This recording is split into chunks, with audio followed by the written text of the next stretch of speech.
Hello, and welcome to the Detroit Lions Tortured Fan Podcast.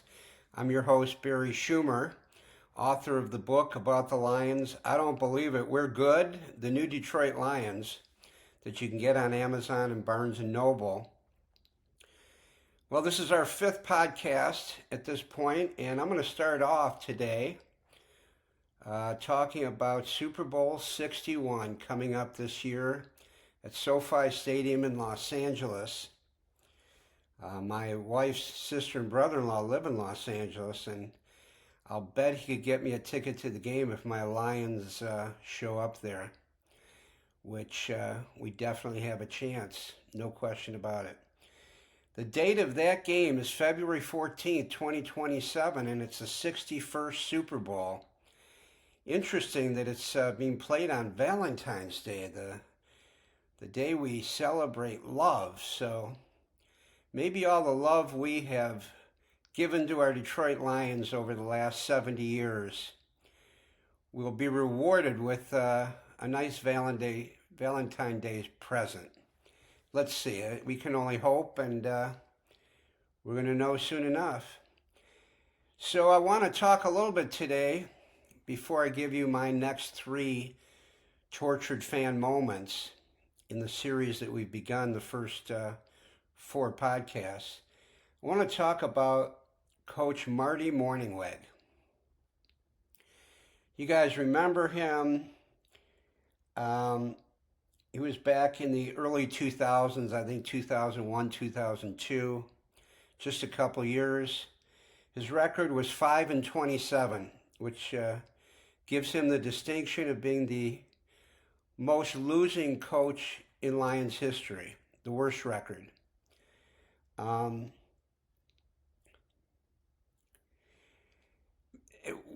During the Mornhinweg era, you might remember, this is a great classic I don't believe it moment.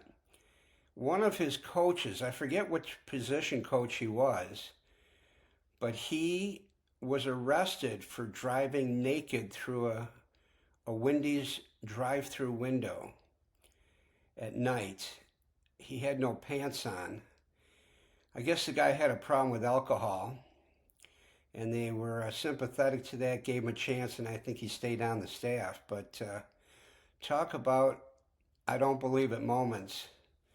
An NFL coach driving through a Wendy's late night naked. Okay, we can't stay on that too long. If you look at the other coaches in the history of the coaching of the Detroit Lions, the number one coach was Potsy Clark, who had a record of 53, 24, and 7.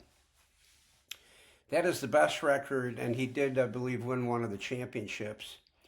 The second best record was Buddy Parker, 47, 23, and 2, and he had the second best record.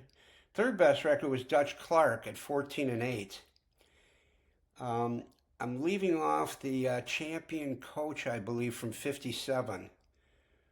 I'll have to take a look at that. I forget his name at this point, but he was also a pretty good coach, winning a championship. If we look at Wayne Fontes, the coach during Barry Sanders' era, he was 66 and 67. He holds the distinction of having the most wins of any Detroit Lions coach. That's a pretty low number, 66, in the history of a football franchise. But that's what you'd expect with all the losing we've gone through over the years. If we get to our guy, Dan Campbell, his record right now is 48, 43, and 1. Not bad. Not bad. He only needs 19 more wins to overtake Wayne Fontes as the winningest all-time coach for the Detroit Lions. And he'll obviously do that season after this one in 2027. I guess it'll be the 2028 season. He only needs 19 wins. That would be 10 wins one season, 9 the other. He'll absolutely get that. As you know, I've been predicting they're going to go 13 and 4 this year, so he's going to be getting pretty darn close to it if that happens. Okay, so let me go to my next three tortured fan moments. We have gone now 1 through 12, and I'm going to give you number 13, 14, and 15 today. We're going to go backwards like I have been doing. Number 15, back to Marty Morningweg, 2002 at Chicago. Marty takes the wind in overtime. It was quite remarkable. It was an extremely windy day in Chicago, probably 30, 40 mile an hour winds. Obviously affected the game very much. The Lions win the toss, the coin toss in overtime. And instead of taking the ball, which is tradition, especially back then, because the first score, any score, ended the game. Now both teams get to touch the ball. Marty gave the ball to Chicago and decided to take the wind. Chicago took the ball, went right down, kicked a field goal, and the game was over. I'm not sure that's ever happened before in NFL history. I'm pretty sure it has not happened since the last 24 years. But I guess there'd be more of a reason to do that in modern football since both teams have to get a chance at touching the ball in overtime. So Marty Morningweg, he'll go down in history for the Detroit Lions. Number 14, the 23-20 loss in Chicago in 2000, where Edinger kicked a field goal to end the game. And we needed that win to make the playoffs that year. I remember watching that game. I think it was at a restaurant because I couldn't get it on my home TV.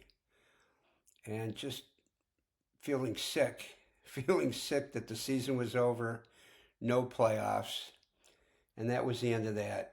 Edinger took great pride in that field goal. The Bears hated the Lions, and they loved nothing more than keeping us out of the playoffs. Edinger went to Michigan State, my alma mater, where I went.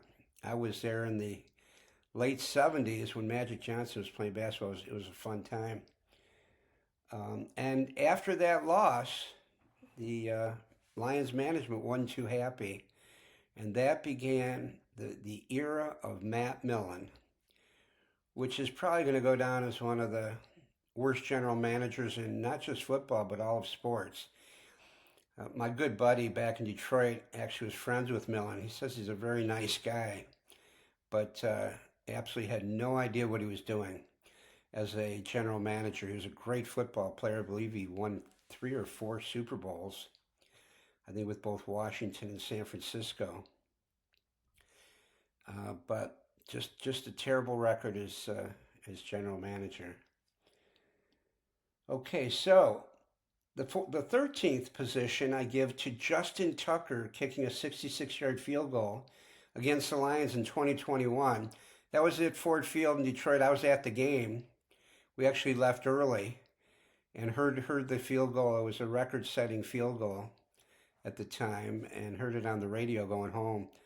My buddy told me, don't worry, the Lions are going to blow this game, believe me. And I said, no, I'm telling you, the Lions are going to win this game.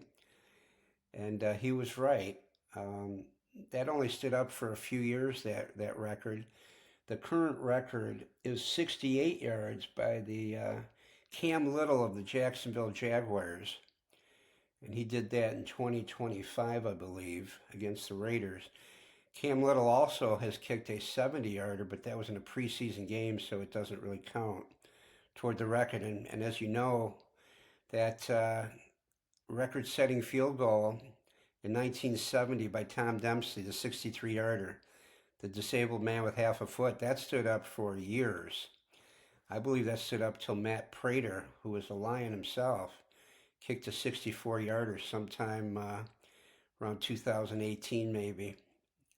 So, yeah, that stood up for a long time, the field goal in New Orleans. But we've had 2 record-setting field goals against the Lions, Tom Dempsey and Justin Tucker. So before I leave you today, fans, I have an interesting story. And to tell this story, I'm going to bring my friend in, Jinxie the Lion. And Jinxie, I want to tell this story for all the fans out there. And you might not know this either, but personal story I had with the Detroit Lions. I went to a game in Chicago. It was back in I think 2007, and the coach was Marinelli.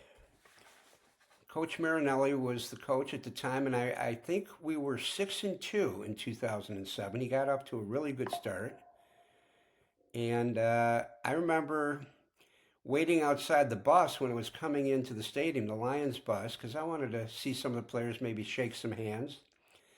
I'm a bit of a political geek in that way.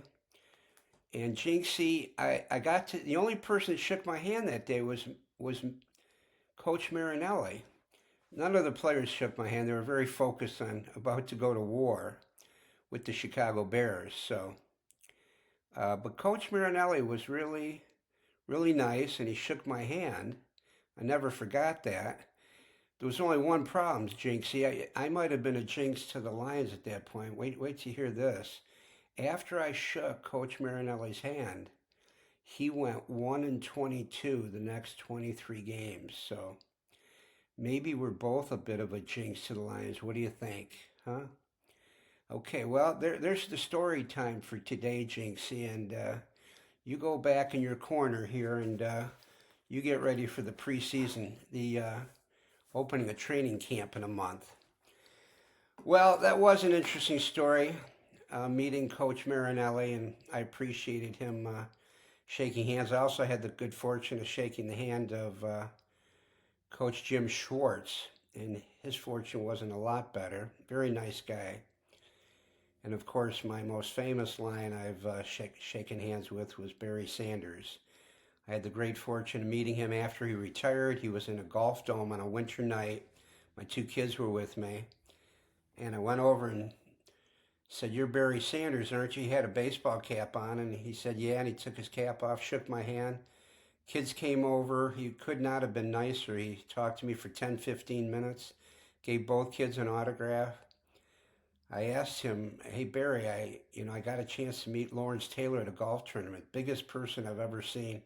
How do you deal with getting hit by a guy that big?" And Barry says to me, "Now you know why I ran so fast." He then told me that Lawrence Taylor hit him 3 times in his career. And one of those times, he hit him so hard as he was going out of bounds, Barry laid on the ground. He was actually seeing stars. He assumed his football career was over, and he actually was worried that he was going to die right there. And he said to me, people have no idea what it feels like to get hit by a guy that big and that fast. So it's a brutally violent game, and that was really interesting to hear Barry Sanders describe that. So, okay, Lions fans, thanks for joining me again today, and we're going to have another podcast real soon, and we'll keep those 3 tortured moments going until I hear from you and get some additional ones I haven't thought of. Have a great one. Thanks for joining me.